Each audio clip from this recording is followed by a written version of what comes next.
The containment field hummed softly in the xenobiology wing of Station Kepler 442, casting a faint blue glow across the observation deck. Tokyo pressed her scaled hand against the reinforced glass, her triple-jointed fingers splaying wide as she watched the scene unfolding within. "This is unprecedented," she whispered, her translator device rendering her clicks and whistles into standard galactic common. As a Zenthari researcher, Tokyo had spent 3 decades studying interspecies behavior across 47 systems. Nothing in her extensive database had prepared her for what she was witnessing. Inside the containment zone, the human-designated Berlin sat cross-legged on the floor, his back against the polymer wall. And sleeping peacefully on his chest were 2 Kravix cubs, arguably the most dangerous juvenile predators in known space. "He's going to get himself killed," Berlin's supervisor had said 4 hours ago, before leaving the observation deck in disgust. Humans and their suicidal empathy. But Tokyo had stayed. She had to understand. The Kravix cubs, each the size of a Terran wolf pup, possessed retractable claws that could slice through combat armor, venom sacs that wouldn't fully develop for another month, and bite force sufficient to crush bone. Their mother had been killed in a skirmish near the Orion Spur, and the cubs had been brought to the station for study before relocation to a sanctuary world. For 3 days, they had refused all food. They had attacked every drone sent into their enclosure. They had huddled in the corner, their haunting wails echoing through the research wing, keeping the entire station awake. Then Berlin had volunteered to enter. Tokyo checked her chronometer. 4 hours and 17 minutes. Berlin hadn't moved except to breathe. Each slow rise and fall of his chest gentle enough not to disturb the cubs. One had its face tucked under his chin. The other had draped a paw across his collarbone, claws visible but sheathed. "Fascinating," Tokyo murmured, adjusting her recording device. The cubs' neurochemistry readings show elevated oxytocin levels. Their heart rates have decreased by 43%.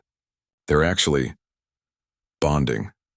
Her colleague, a crystalline vexori named Prism, materialized beside her, their form shifting through wavelengths of light.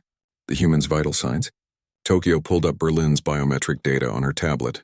Elevated stress hormones initially, but now stabilizing. His heart rate is steady. He's controlling his breathing, deliberately slowing it to match their sleep cycles. But why? Prism chimed, their confusion manifesting as discordant tones. These creatures could kill him in seconds. There's no strategic advantage, no genetic imperative. His species doesn't even share an evolutionary history with the Kravix. Tokyo's eyes, all 3 of them, remained fixed on Berlin. That's what makes humans so terrifying to most of the galaxy, and so valuable to some of us. She pulled up historical files, projecting them holographically between them. Images flickered past. Humans cuddling earth felines that possessed needle-sharp claws. Humans rescuing apex predators from their own planet called sharks and crocodiles. Humans forming bonds with creatures that evolution had designed specifically to kill.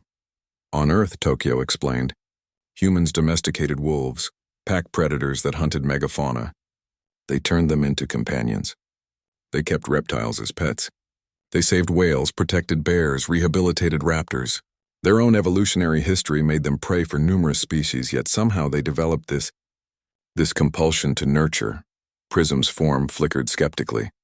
Irrational, perhaps, Tokyo conceded, but effective. As if to prove her point, one of the cubs stirred, its eyes, 6 of them opening slowly. For a moment, Tokyo's breath caught. This was the critical juncture. If the cub perceived threat, if it reacted with instinct rather than recognition, Berlin didn't tense, didn't pull away. He simply opened his eyes, remarkable binocular vision that marked humans as persistence predators, and looked down at the cub with something Tokyo's translator couldn't quantify. Softness, affection, protective intent? The human raised one hand, slowly telegraphing his movement. He gently scratched behind the cub's auditory ridges. The cub's eyes closed again. A rumbling sound emerged from its thorax. Not a growl, but something else. Something that Tokyo's xenobiology database identified as a contentment response usually reserved for Kravix mothers.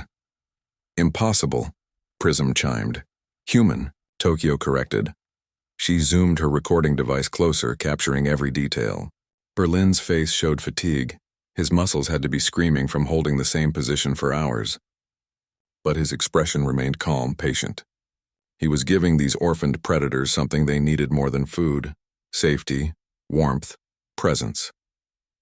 The second cub woke, yawned, displaying rows of developing fangs, and adjusted its position, burrowing closer to Berlin's warmth.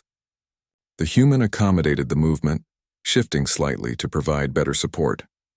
Tokyo's tablet pinged with updated biometric data.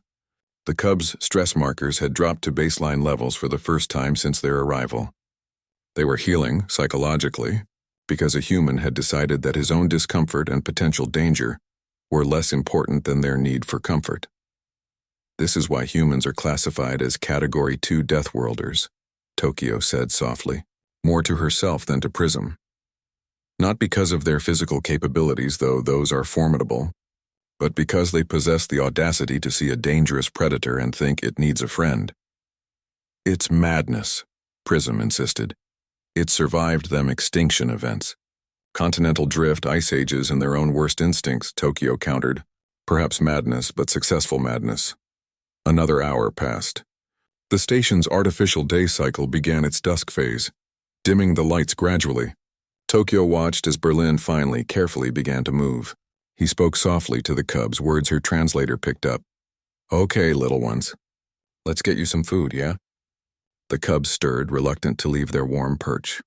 But Berlin moved with such patient confidence that they followed his lead, sliding down to the floor. He stood, stretching cramped muscles, then walked toward the feeding station. The cubs followed, their previous hostility completely absent. They ate. For the first time in days, they ate. Tokyo saved her recordings, her mind already composing the research paper. But beyond the academic implications, beyond the data and analysis, she found herself experiencing something unexpected. Respect. The kind of respect born not from fear, but from witnessing something genuinely remarkable. Humans, she thought, were simultaneously the most dangerous and most nurturing species in the known galaxy. They could engineer weapons that cracked planets, yet would sit motionless for hours to comfort frightened children, even children with fangs and claws. Berlin exited the containment field, his joints popping audibly. He noticed Tokyo still at the observation window and offered a tired smile. "They're going to be okay," he said simply. Tokyo nodded, her translator rendering her response. "Because of you." Berlin shrugged. They just needed someone to care. Such a human answer, Tokyo thought. Such a beautifully, dangerously human answer. As she watched the cubs settle into their sleeping area, calm now, healing now, she understood why humanity had survived their brutal world. And why the galaxy would never quite know what to do with them. Because sometimes, the greatest strength wasn't in weapons or warfare. Sometimes, it was in having the courage to let predator cubs nap on your chest, and standing watch for as long as they needed.